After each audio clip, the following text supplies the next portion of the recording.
es bei jemand anderem dann auch nicht wirklich läuft, dass ich dann denke, oh gut, ich bin nicht allein. Man fühlt sich dann irgendwie kurz erleichtert. Aber im Grunde ändert es doch nichts an deinem Leben. Warum neigen wir dazu, uns ständig mit anderen zu vergleichen? Also meiner Meinung nach gibt es da zwei Gründe für. Der eine ist, um sich selbst fertig zu machen, so wie ich das auch immer gerne gemacht habe, wie zum Beispiel, oh ja, die ist so und so alt und die hat schon irgendwie eine Familie gegründet oder die hat schon ihre Karriere aufgebaut oder die hat irgendwie einen viel tolleren Körper und ich nicht und dann ja, putzt man sich dann quasi immer so ein bisschen runter. Oder es gibt natürlich auch die Variante, dass sich Leute vergleichen, um dann für sich selbst ein besseres Gefühl zu bekommen. Zum Beispiel bei dem und dem, oh, der kriegt irgendwie auch da seine Ehe nicht auf die Kette, oh, der hat voll die finanziellen Schwierigkeiten. Und dann weißt du, oh, ja, da geht es ja jemandem irgendwie noch schlechter. Sich vergleichen ist allgemein total ungesund, weil es wird immer diese Luft nach oben und nach unten geben. Völlig egal, was du da nimmst, um dich zu vergleichen und wozu überhaupt. Also wozu sich denn an jemandem messen? Also ich meine, dann hast du vielleicht mit 30 noch keine Familie gegründet, aus bestimmten Gründen. Aber dann ist es so. Wozu denn sich dann vergleichen, dass die und die das schon haben und du ja nicht? Dann sitzt man ja quasi dann in diesem, ich hatte das mal ganz, ganz heftig, dass ich dann unbedingt eine Familie gründen wollte und es hat ums Verrecken nicht geklappt. Also aus welchen Gründen? Weil ich natürlich nicht den Partner dafür hatte, mit dem jetzt eine Familie gründen sinnvoll gewesen wäre. Und es hat sich dann einfach ja nicht ergeben, aber ich wollte es so sehr und habe dann quasi meinen Fokus immer nur darauf gelenkt, mich damit zu vergleichen, dass andere das ja schon längst haben und die haben dann irgendwie schon das 3. und 4. Kind und ich habe das alles noch gar nicht und ja, und das ist ja alles so furchtbar und ich will das so sehr und dann geht das immer so weiter. Statt die Situation einfach so anzunehmen, ja, dann sollte es für mich nicht sein zu diesem Zeitpunkt und alles kommt zur richtigen Zeit. Das ist eigentlich eine sehr gesunde Einstellung allgemein im Leben. Aber muss man halt auch erstmal hinkommen. Und der andere Punkt aber, sich dann zu vergleichen, weil jemand dicker ist als du oder noch weniger Beziehungen auf die Reihe kriegt als du selbst oder im Beruf weniger erfolgreich ist als du oder keine Ahnung, noch mehr Probleme hat als du. Ich meine, und da kenne ich zu Genüge Leute und das ist super traurig, die, ich will nicht sagen, sich daran erfreuen, aber tatsächlich ein gutes Gefühl dadurch bekommen, nur weil es jemand anderem noch schlechter geht als einem selbst. Also, ich meine, das ist hier überhaupt jetzt kein Urteil, aber ist das wirklich die Basis, auf der man leben möchte, dass man ein gutes Gefühl hat, weil jemand anderes noch schlechter dran ist? Also eigentlich sollte es ja sein, dass man sich gut fühlt, weil man sich gut fühlt und nicht, weil man sich mit anderen vergleicht.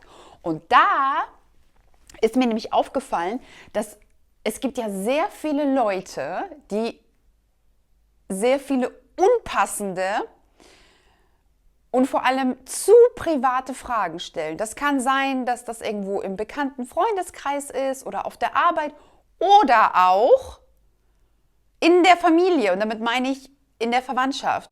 Das sind so Sachen, bist du schwanger? Warum hast du keine Kinder? Warum trinkst du keinen Alkohol?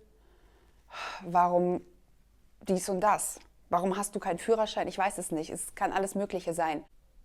Ganz, ganz dünnes Eis, weil du weißt ja nie,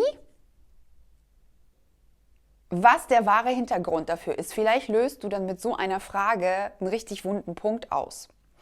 Und das ist natürlich sehr taktlos. Also ich meine damit natürlich nicht eine Situation wie, keine Ahnung was, deine beste Freundin ruft dich an, voll verheult und erzählt ja irgendwas. Natürlich stellst du ihr dann auch dementsprechend private, persönliche Fragen, die die Situation betreffen. Aber es geht darum, dass, wenn man jetzt irgendwie mit einer Arbeitskollegin da sitzt und die fragt dich, hast du Kinder? Und du sagst ja oder nein, also nein. Warum nicht? Was soll das? Was ist denn das für eine Frage? Warum sagt sie das? Entweder, weil sie die Stille nicht ertragen kann und sonst nicht weiß, was sie reden soll, oder weil sie sich vergleichen möchte. Da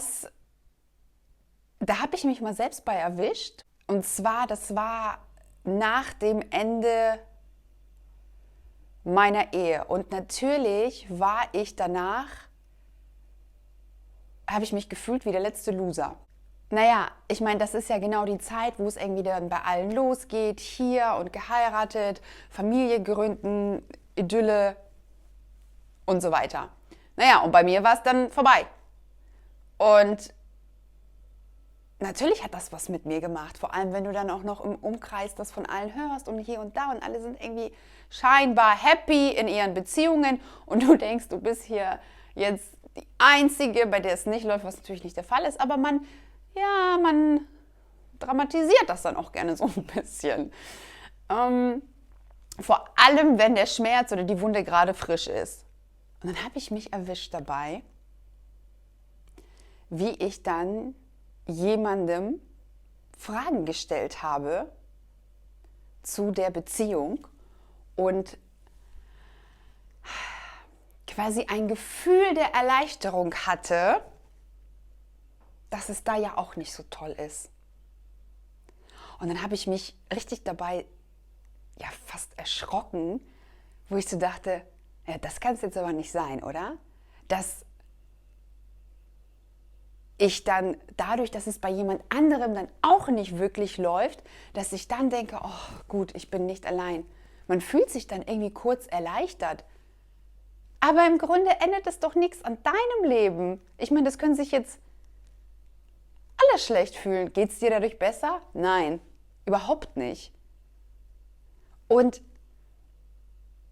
dann ist mir mal aufgefallen, dass viele Leute eben immer solche Fragen stellen, um für sich selbst so das Gefühl zu haben, ah ja, bei anderen ist ja auch was nicht gut. Ganz tolles Beispiel, Klassiker in der Verwandtschaft, wenn dann Tante, Onkel und so weiter anfangen, ihre eigenen Kinder mit den Kindern der anderen zu vergleichen in der Verwandtschaft.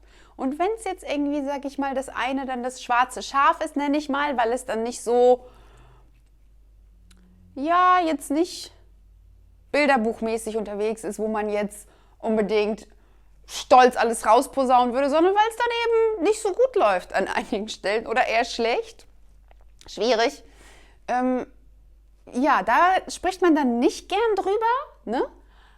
Aber bei anderen dann nachzuhaken und zu fragen, ja, sag mal, oh, was ist denn hier und was ist denn da? Ja, dann fühlen die sich ein bisschen besser, weil die wissen, dass nicht nur ihre Kinder dann irgendwie Versager sind. Also, das ist jetzt in Anführungsstrichen gemeint. Und ja, dann diese Fragen. Und ich habe dann auch oft mir das gefallen lassen, bis ich irgendwann gedacht habe, nee, ich muss hier gar keine Fragen beantworten, vor allem nicht so persönliche. Und irgendwann habe ich dann einfach angefangen zu sagen, ich möchte darüber nicht sprechen und Punkt. Man muss da seine Grenze setzen. Es kann ja nicht sein, dass, wie oft habe ich dann hinterher, habe ich gedacht, was war das denn? Ich habe mich dann auch richtig wie energetisch ausgesaugt gefühlt, weil ich dachte, was soll denn diese Fragerei? Ich fühle mich wie beim Verhör. Und das ist etwas,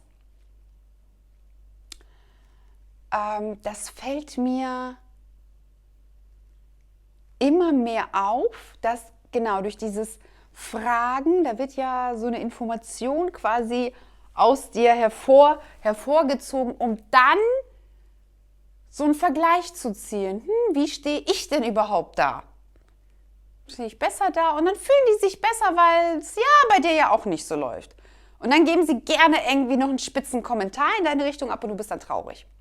Als Fazit, es ist super, super ungesund, sich ständig zu vergleichen mit anderen. Eben aus diesen beiden Gründen. Dass es immer jemanden geben wird, der besser, toller, schneller, höher, weiter, weiß ich nicht. Und aber auch jemanden, der immer schlechter abschneidet als du. Das ist immer so. Aber das sollte doch nicht die Basis für dich selbst sein, weil jeder ist doch individuell, wie er ist. Und dann kann er halt das besser oder das besser. Aber sich immer nur zu vergleichen, führt ja zu nichts. Und sich zu verbessern, um dann besser zu sein als jemand anderes, das sollte ja eigentlich nicht die Intention sein. Weil die Intention sollte sein, das für sich selbst zu machen. Genauso wenig ist es irgendwie wenig sinnvoll, aus Rache irgendwas zu machen, um irgendwem, es gibt ja auch voll viele so Frauen, die dann irgendwie, keine Ahnung was, verlassen werden oder auch andersrum, die fangen dann auf einmal an abzunehmen und sich wieder voll in die Blüte ihres Lebens zu bringen, quasi. Ich meine, das ist eine super Sache, mega. Aber aus welcher Intention heraus? Um es jemandem dann heimzuzahlen? Den wird das wahrscheinlich nicht tangieren. Aber für sich selbst, warum hast du dich denn die ganzen Jahre irgendwie gehen lassen? Es geht immer darum, nur bei sich selbst zu gucken, sich nicht zu vergleichen und alles, was man macht, wirklich für sich, die Intention für sich aus Selbstliebe zu setzen und nicht um sich mit jemandem zu vergleichen. Aber warum machen wir das? Weil wir da auch reingepresst werden. Du wirst da ja reingepresst. Es immer dieser Wettbewerb, immer dieses Konkurrenzdenken. Immer einer ist gut, einer ist schlecht. Und du willst ja natürlich nicht immer der Schlechte sein. Das fängt ja schon in der Schule an. Ja, also es gibt natürlich sportliche Wettkämpfe, das ist nochmal was ganz anderes. Aber immer dieses besser, schlechter. Und dann, wenn du musst immer besser werden, dann wirst du auch dafür belohnt. Ja, aber was soll das? Ja, und dann vergleichst du dich die ganze Zeit, bist nur im Vergleichen, am Machen und am Tun und irgendwann brennst du dann völlig aus. Ist gar nicht sinnvoll. Also einfach mal gucken, was kann ich gut und dann den Fokus darauf legen. Aber nicht immer gucken, oh ja, der kann das besser. Weil man wird in der Regel jetzt nicht alle Talente der Welt haben und man wird nicht in allem der Beste der Welt werden. Nein. Aber es reicht doch, wenn du eine Sache, die du von Herzen gerne machst, wenn du die gut machst. Und dann reicht das doch.